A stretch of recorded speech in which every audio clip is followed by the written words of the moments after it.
आज का टॉपिक है भाषा का विकास।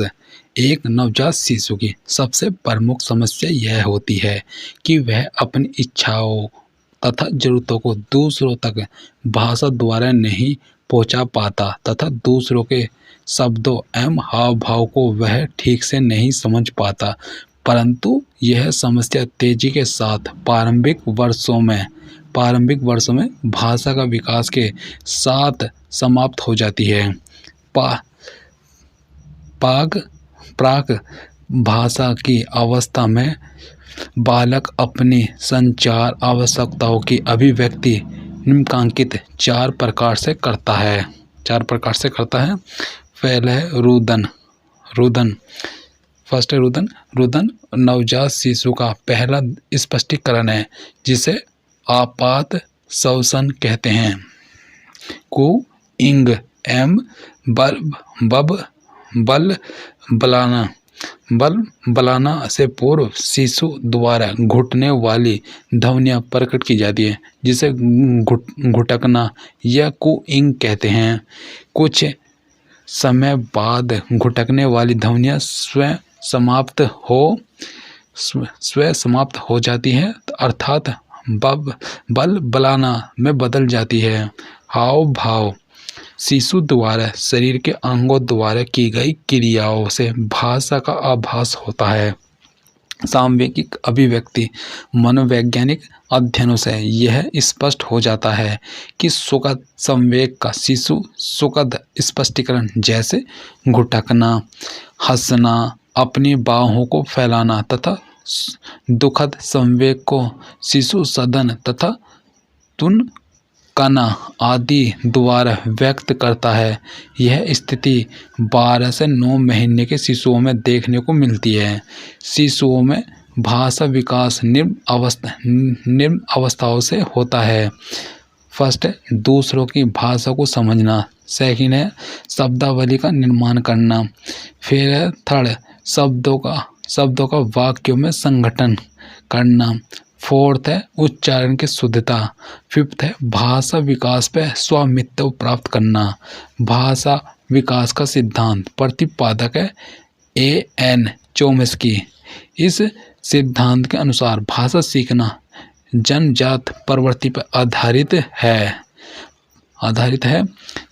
सेकंड है बालक द्वारा विभिन्न पर्यावरणीय कारकों एवं सामाजिक संदर्भों से अंतःक्रिया करके भाषा का निर्माण किया जाता है। चोम्स्की के अनुसार प्रत्येक बालक में भाषा अर्जन की जन्मजात प्रवृत्ति पाई जाती है जिसे ब्लाइड इन सिस्टम कहते हैं। संप्रत्य विकास वस्तु के गुणों का संगठन संप्रत्य कहलाता है। सेकंड है जीन पियाजे के अनुसार 2 वर्ष की आयु में सर्वप्रथम वस्तु स्थायित्व संप्रत्य का विकास होता है। संप्रत्य संवेग आधारित होते हैं। संप्रत्यों का निर्माण सामान्य से विशिष्ट की ओर होता है। संप्रत्यों का विकास श्रेणीबद्ध होता है। संप्रत्य परिवर्तन विरोधी है अर्थात संप्रत्य बनने के बाद परिवर्तन करना संभव नहीं है। संप्रत्य का प्रभाव बालकों के व्यवहार पर पड़ता है अर्थात संप्रत्य प्रतिकूल एवं अनुकूल हो सकते हैं। संप्रत्यों का विकास क्रम शैशव अवस्था से किशोरा अवस्था की ओर क्रम से बढ़ता है। बालकों में जीवन का संप्रत्य, मृत्यु का संप्रत्य, भार का संप्रत्य, स्थान का संप्रत्य का एवं आत्म संप्रत्य क्रम से विकसित होते हैं। आत्म संप्रत्य के सबसे महत्वपूर्ण संप्रत्य जो बालक के मूर्त एवं अमूर्त गुणों से संबंधित है। आत्म संप्रत्य के प्रवर्तक विलियम जेम्स को माना जाता है। यह सबसे महत्वपूर्ण संप्रत्य है। व्यक्ति की स्वयं की इच्छाओं एवं अवधारणाओं को आत्म संप्रत्य कहते हैं। अधिगम का अर्थ है उद्दीपन एवं अनुक्रिया के मध्य पारस्परिक संबंधों के कारण मनुष्य के व्यवहार में उत्पन्न होने वाले परिवर्तन को अधिगम कहते हैं। परिभाषाएं फर्स्ट है क्रो के अनुसार अधिगम आदतों ज्ञान एवं अभिवृत्तियों का अर्जन। फिर गिलफोर्ड के अनुसार व्यवहार के कारण व्यवहार में उत्पन्न होने वाला परिवर्तन ही अधिगम है। वुडवर्थ के अनुसार नवीन ज्ञान व अनुक्रियाओं को प्राप्त करना ही अधिगम है। B.F. स्किनर के अनुसार वातावरण के साथ उत्तरोत्तर सामंजस्य ही अधिगम है। लाव के अनुसार अनुकूलित अनुक्रिया के परिणाम स्वरूप आदतों का निर्माण ही अधिगम है। फिर है अधिगम की विशेषताएं। फर्स्ट है अधिगम अर्जित है, अधिगम अनुकूलन है, अधिगम उद्देश्यपूर्ण है, अधिगम सार्वभौमिक है, अधिगम व्यवहार में परिवर्तन है, अधिगम वातावरण से संबंधित है, अधिगम में बालक का स्थान महत्वपूर्ण है, अधिगम ज्ञान का संचय है, अधिगम व्यक्तिगत व सामाजिक दोनों है, अधिगम अनुभवों की व्यवस्था है, अधिगम हेतु सक्रियता आवश्यक है, अधिगम जनिक प्रक्रिया है, अधिगम हस्तांतरणीय है, अधिगम जीवन भर चलने वाली प्रक्रिया है, अधिगम वातावरण एवं क्रियाशीलता की उपज है, अधिगम एवं विकास एक दूसरे के प्राय नहीं है, अधिगम व्यक्तिगत एवं सामाजिक दोनों हैं। परिपक्वता एक जन्मजात प्रक्रिया है जबकि अधिगम एक अर्जित प्रक्रिया है।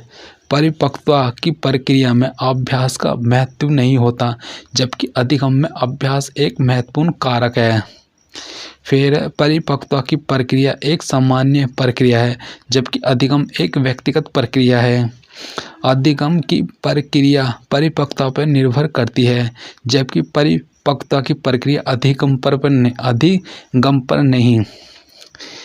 परिपक्वता अनुकूल तथा प्रतिकूल दोनों ही परिस्थितियों में निरंतर चलने वाली प्रक्रिया है जबकि अधिगम केवल अनुकूल परिस्थितियों में होता है। परिपक्वता एक स्वाभाविक प्रक्रिया है जिस पर प्रेरणा का प्रभाव नहीं पड़ता जबकि सीखना प्रेरणा से प्रभावित है। फिर अधिगम के वक्र सरल रेखीय त्वरण समानोलब्धि समान गति अधिगम है ये प्रयास है। इसका ग्राफ है अधिगम का वह वक्र जिसमें प्रयासों के आधार पर अधिगम की मात्रा में समान रूप से वृद्धि होती है उसे सरल रेखीय अधिगम कहते हैं। यह है सेकंड वक्र नतोत्तर वक्र अधिगम है ये प्रयास है। प्रयासों के आधार पर अधिगम की मात्रा में धीरे धीरे कमी वृद्धि होने लगती है। फिर उत्तरोत्तर सकारात्मक अधिगम वक्र ये अधिगम है ये प्रयास है। फिर यह अधिगम का वह वक्र जिसमें प्रयासों के आधार पर अधिगम की मात्रा में अधिक वृद्धि होती है। एस आकारीय अधिगम वक्र अधिगम प्रयास ये एस प्रकार का एस आकारीय अधिगम वक्र प्रारंभिक प्रयासों से अधिगम की मात्रा कम होती है बीच में बढ़ जाती है तथा अग्रिम प्रयासों में पुनः कम हो जाती है। इसे मिश्रित प्रकार का अधिगम वक्र कहते हैं। अधिगम पठार अधिगम प्रयास प्रारंभिक अवस्था में अधिगम की मात्रा में वृद्धि होने के बाद एक समय के बाद अधिगम रेखा सीधी हो जाती है प्रयास पर भी अधिगम की मात्रा में कोई वृद्धि नहीं होती।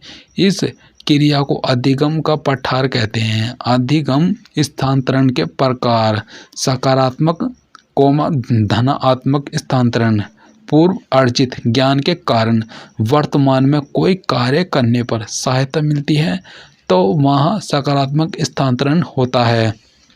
नकारात्मक ऋणात्मक स्थानांतरण पूर्व में अर्जित ज्ञान के कारण वर्तमान में कोई कार्य करने पर बाधा आती है तो यहाँ नकारात्मक स्थानांतरण होता है। 0, 0 स्थानांतरण। एक परिस्थिति में अर्जित ज्ञान का दूसरी परिस्थिति पर कोई प्रभाव नहीं पड़ता तो वहाँ 0 या 0 स्थानांतरण होता है। फिर क्षैतिज स्थानांतरण। एक परिस्थिति में अर्जित ज्ञान का उससे मिलती जुलती परिस्थितियों में उपयोग करना अधिगम का क्षैतिज स्थानांतरण कहलाता है। ध्रुव स्थानांतरण। एक परिस्थिति में अर्जित ज्ञान का उच्च परिस्थिति में उपयोग करना अधिगम का ध्रुव स्थानांतरण कहलाता है। द्विपार्श्विक स्थानांतरण। शरीर के एक भाग को दिए गए प्रशिक्षण का उपयोग दूसरे भाग में होना अधिगम का द्विपार्श्विक स्थानांतरण कहलाता है। द्विपार्श्विक स्थानांतरण के कारण कार्य में सहायता या बाधा आ सकती है। अधिगम स्थानांतरण के सिद्धांत। फर्स्ट है मानसिक शक्तियों का सिद्धांत। यह अधिगम स्थानांतरण का सबसे प्राचीन सिद्धांत है। सिद्धांत के अनुसार मस्तिष्क में स्मरण शक्ति, अवधान शक्ति, कल्पना शक्ति, विचार शक्ति आदि स्वतंत्रपूर्वक कार्य करती है। समान अंशों का सिद्धांत। इस सिद्धांत का प्रतिपादन थॉर्नडाइक ने किया। थॉर्नडाइक के अनुसार समान तत्व होने पर अधिगम का स्थानांतरण आसान होता है। समान अनुभवों का सिद्धांत। इस सिद्धांत का प्रतिपादन C.H. जड़ ने किया। इस सिद्धांत को सामान्यीकरण का सिद्धांत कहते हैं। इस सिद्धांत के अनुसार बालक द्वारा सीखे गए ज्ञान का सामान्यीकरण करना सामान्य व विशिष्ट तत्वों का सिद्धांत है। इस सिद्धांत का प्रतिपादन स्पेरमैन ने किया। स्पेरमैन के अनुसार बुद्धि 2 प्रकार की होती है, सामान्य बुद्धि, विशिष्ट बुद्धि। नोट। स्पेरमैन के अनुसार सामान्य बुद्धि में अधिगम का स्थानांतरण अधिक होता है। 5th है गुणों के स्थानांतरण का सिद्धांत है। इस सिद्धांत के अनुसार अधिगम के गुणों का स्थानांतरण होता है। 6 है नंबर मूल्यों एवं आदर्शों का सिद्धांत। इस सिद्धांत का प्रतिपादन W.C.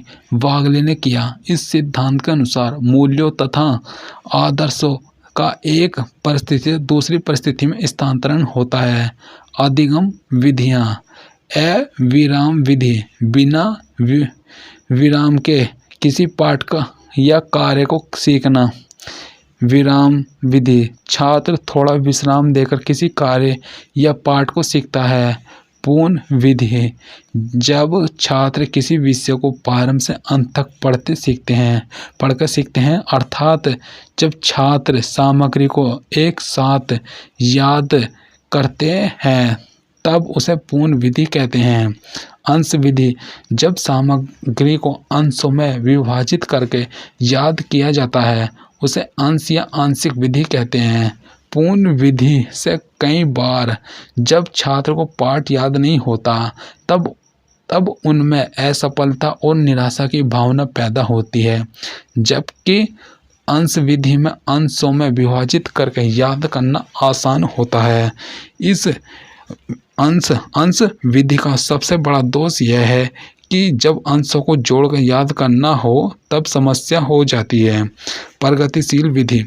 इसका प्रतिपादन पेचस्टीन ने किया था।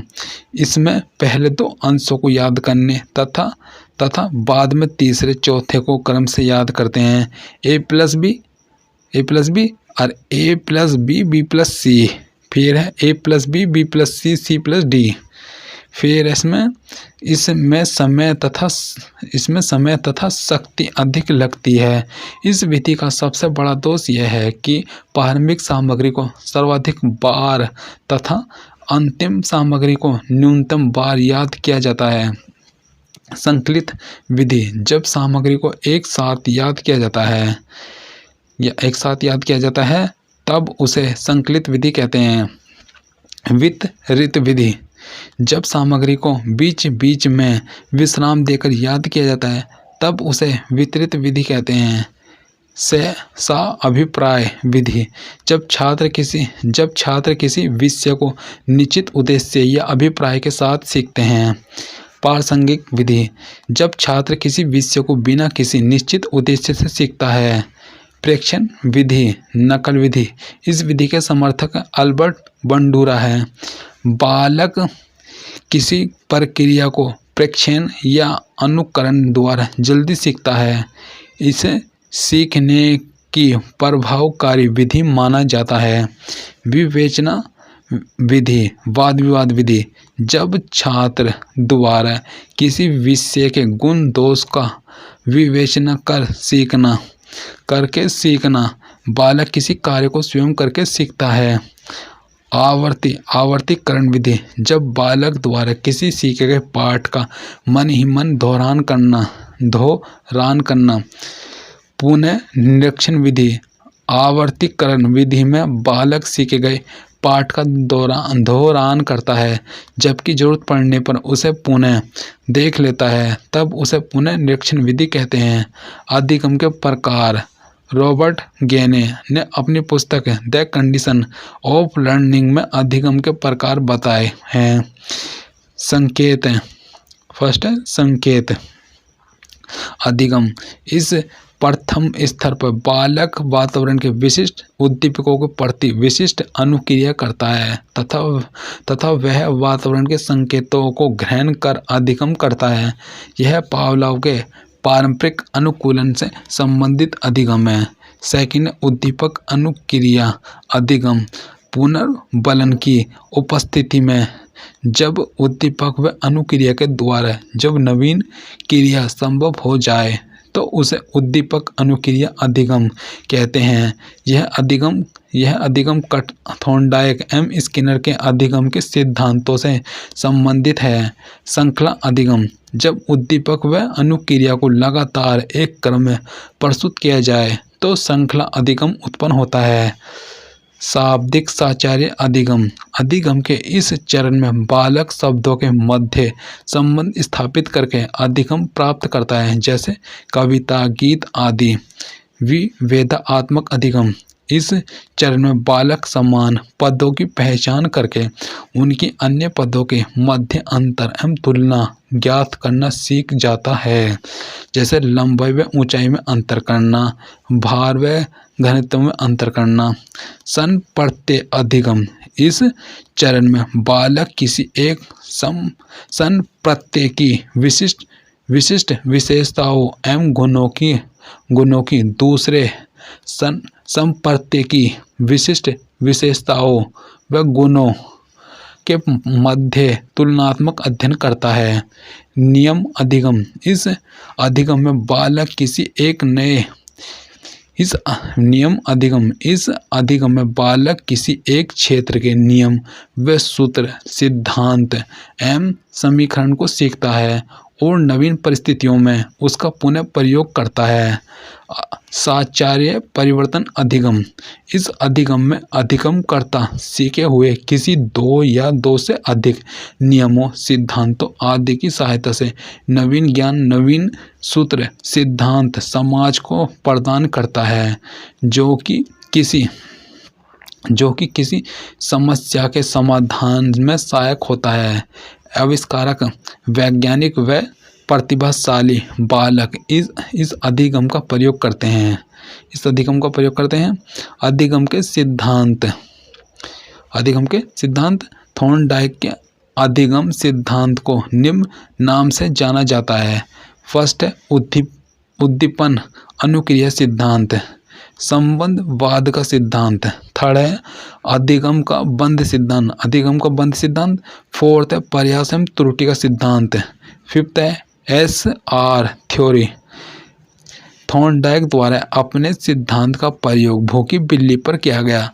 थॉर्नडाइक के इस सिद्धांत में उद्दीपक मछली का टुकड़ा होता है, जिसको बिल्ली प्राप्त करने की कोशिश करती है। उद्दीपक मछली का टुकड़ा। प्रतिक्रिया बिल्ली द्वारा लीवर को दबाना सीख जाना। एडवर्ड ली थॉर्नडाइक ने 1913 में अपनी पुस्तक एजुकेशन साइकोलॉजी में दिया। इनका यह सिद्धांत साचार्यवाद के सिद्धांत पर आधारित है। थॉर्नडाइक के अनुसार जब प्राणी के समक्ष नवीन समस्या उत्पन्न की जाती हैं, तब प्राणी उस तब प्राणी उस परिस्थिति के साथ समायोजन करने के लिए अनुक्रिया करता है। प्रारंभ में उसकी अनुक्रियाएं गलत होती हैं, लेकिन कुछ समय बाद वह सही अनुक्रिया करना सीख जाता है। प्रायोगिक साधन। फर्स्ट है थॉर्नडाइक बॉक्स, उलझन बॉक्स, बिल्ली अनुक्रिया, मछली व मछली उद्दीपक। थॉर्नडाइक के सिद्धांत के चरण हैं। फर्स्ट है किसी नवीन समस्या का उत्पन्न होना, नवीन परिस्थिति के साथ समायोजन के लिए अनुक्रिया करना, अचानक सफलता प्राप्त होना, गलतियों में क्रम से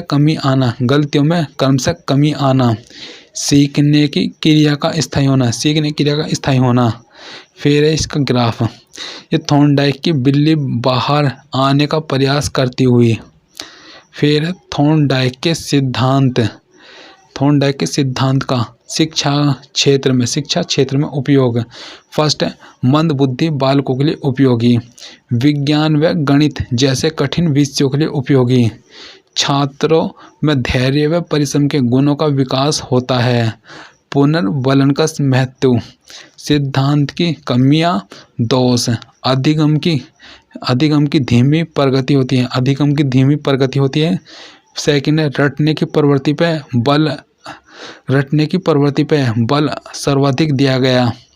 पशुओं के प्रयोग मनुष्य पर लागू नहीं होते। शिक्षण को यंत्रवत मशीन के रूप में बना दिया। थॉर्नडाइक द्वारा दिए गए अधिगम के नियम, कुल 8 नियम दिए गए हैं। फर्स्ट है प्रमुख नियम 3 है और सेकंड है गौण नियम 5। प्रधान प्रमुख नियम, इसमें 3 नियम दिए गए हैं। फर्स्ट है प्रभाव का नियम, यदि कोई कार्य करे तो वह कार्य अधिक प्रभावी होता है। इसके अन्य नाम निम्नलिखित हैं। परिणाम का नियम, सुख दुख का नियम, संतोष असंतोष का नियम, पुरस्कार दंड का नियम। तत्परता का नियम, किसी कार्य को करने हेतु तत्पर रहना, अर्थात घोड़े को पानी के पास लाया जा सकता है मगर पानी पीना उसकी तत्परता पर निर्भर है। थर्ड है अभ्यास का नियम, किसी क्रिया की पुनरावृत्ति ही अभ्यास है। इसे 2 भागों में बांटा है। उपयोग का नियम, अनुपयोग का नियम। करत अभ्यास ते जड़त मति होत सुजान, रसरी आवत जात ते सिल पर पड़त निशान। सेकंड है गौण लघु नियम, इसके 5 भागों में बटा है। बहु प्रतिक्रिया का नियम, किसी कार्य को करने के लिए अनेक प्रतिक्रियाएं करना। थॉर्नडाइक का प्रयत्न एवं भूल का सिद्धांत इस नियम पर आधारित है।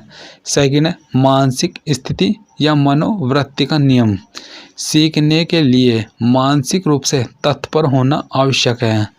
आंशिक क्रिया का नियम, सीखना अंश से पूर्ण के नियम पर आधारित है, अर्थात कार्य का विभाजन कार्य को सरल एवं सुविधाजनक बनाता है। आत्मीयकरण का नियम, नवीन ज्ञान को पूर्व ज्ञान के साथ संबंध स्थापित करके सीखना। साचार्य परिवर्तन का नियम, पहले जो क्रिया सीखी गई है उसके समान परिस्थितियां यदि नवीन क्रियाओं में भी है तो सीखने वाला दोनों में समानता देखकर उसी प्रकार की प्रतिक्रिया करेगा। फिर है पावलोव का अधिगम सिद्धांत। इवान पावलोव ब्रैकेट में सोवियत संघ के शरीर शास्त्री थे जिनको 1904 ईस्वी में नोबेल पुरस्कार प्रदान किया गया। पावलोव को अनुबंधन का पिता कहते हैं। इनका नियम भी साचार्य के सिद्धांत पर आधारित है। पावलोव का सिद्धांत निम्न नामों से जाना जाता है। फर्स्ट है अनुकूलित अनुक्रिया का सिद्धांत। सेकंड है संबंध प्रतिक्रिया का सिद्धांत। फिर इस सिद्धांत के अनुसार सीखना एक अनुकूलित अनुक्रिया है। पावलोव के अनुसार अस्वाभाविक उद्दीपक के साथ स्वाभाविक अनुक्रिया होना अनुकूलित अनुक्रिया का सिद्धांत कहलाता है। पावलोव ने अपना प्रयोग भोजन, घंटी व प्रकाश की उपस्थिति में कुत्ते के ऊपर किया। भोजन स्वाभाविक उद्दीपक है, घंटी व प्रकाश अस्वाभाविक उद्दीपक है, लार स्वाभाविक अनुक्रिया। पावलोव के सिद्धांत का सूत्र भोजन UCS, लार UCR, घंटी है CS प्लस भोजन है UCS और लार है UCR, घंटी है CS और लार है CR। फिर है अनुबंधित UC है अनुबंधित उद्दीपक, UCR अनुबंधित अनुक्रिया, CS अनुबंधित उद्दीपक है, CR है अनुबंधित अनुक्रिया। बेखरेटिव, वाटसन, वुल्फे, रिचमैन ने इनके सिद्धांत को आगे बढ़ाया। पावलोव के सिद्धांत को मानव क्षेत्र में लागू करने का श्रेय वाटसन को दिया जाता है। वाटसन ने इस सिद्धांत का प्रयोग अपने पुत्र अल्बर्ट पर किया। यह पिक्चर कुत्ते की डॉगी के अर्श खाना। पावलोव के सिद्धांत पर शिक्षा में महत्व। फिर बालकों में नवीन आदतों का निर्माण करना तथा इसकी सहायता से भय जैसी प्रवृत्तियों को दूर किया जा सकता है। फिर छात्रों में सकारात्मक दृष्टिकोण का विकास किया जा सकता है। यह सिद्धांत पशुओं के प्रशिक्षण में सहायक है। यह सिद्धांत बालकों को अक्षर विन्यास व शब्द विन्यास सीखता है। फिर है पावलोव के सिद्धांत की कमियां या आलोचना। पावलोव बालकों में बुरी आदतों का निर्माण हो जाता है। फिर है सीखा हुआ ज्ञान अस्थायी होता है। बालक को यंत्रवत शिक्षण दिया जाता है। यह अमनोवैज्ञानिक विधि है। स्किनर का अधिगम सिद्धांत, सक्रिय अनुबंधन का सिद्धांत, क्रिया प्रसूत अनुबंधन का सिद्धांत, निमित्तिक अनुबंधन का सिद्धांत, कार्यात्मक प्रतिबद्धता का सिद्धांत, R टाइप सिद्धांत। यह साचार्य सिद्धांत का विरोधी सिद्धांत है। फिर यह साचार्य सिद्धांत का विरोधी सिद्धांत है। इस सिद्धांत में उद्दीपक की अपेक्षा अनुक्रिया को अधिक महत्व दिया गया है। फिर इसके अनुसार अनुक्रिया पहले रोगी उद्दीपक बाद में दिया जाएगा। स्किनर के शब्दों में यदि किसी क्रिया के बाद कोई बल प्रदान करने वाला उद्दीपक मिलता है तो उस क्रिया की गति या शक्ति में वृद्धि हो जाती है। इन्होंने चूहे व सफ़ेद कबूतरों पर प्रयोग किया। फिर इसमें प्याली लीवर दबाना, भोजन से लार CR, भोजन है CUS। फिर UCR, लार सहज अनुक्रिया। स्किनर के सिद्धांत का शिक्षा में उपयोग है। स्किनर के सिद्धांत का शिक्षा में उपयोग अभिकर्मित अनुदेशन के सिद्धांत का प्रतिपादन हुआ। शिक्षण मशीन का आविष्कार इसी सिद्धांत की देन है। पुरस्कार का महत्व सर्वाधिक है। फिर पुनर्बलन अनुक्रिया के बाद प्रदान किया जाता है। फिर है पुनर्बलन प्रदान करने से अधिगम स्थायी हो जाता है। ये इसके इस पिक्चर है। स्पीकर है, संकेत रोशनी है, लीवर है। फिर खाने की, फिर इसके सेकंड पिक्चर है गेस्टाल्ट सिद्धांत, अन्य नाम है सूझ का सिद्धांत, अंतर्दृष्टि का सिद्धांत, अवयवी सिद्धांत, सामयवी सिद्धांत, समवर्ग या सहरूपवादी सिद्धांत, पूर्णाकार सिद्धांत।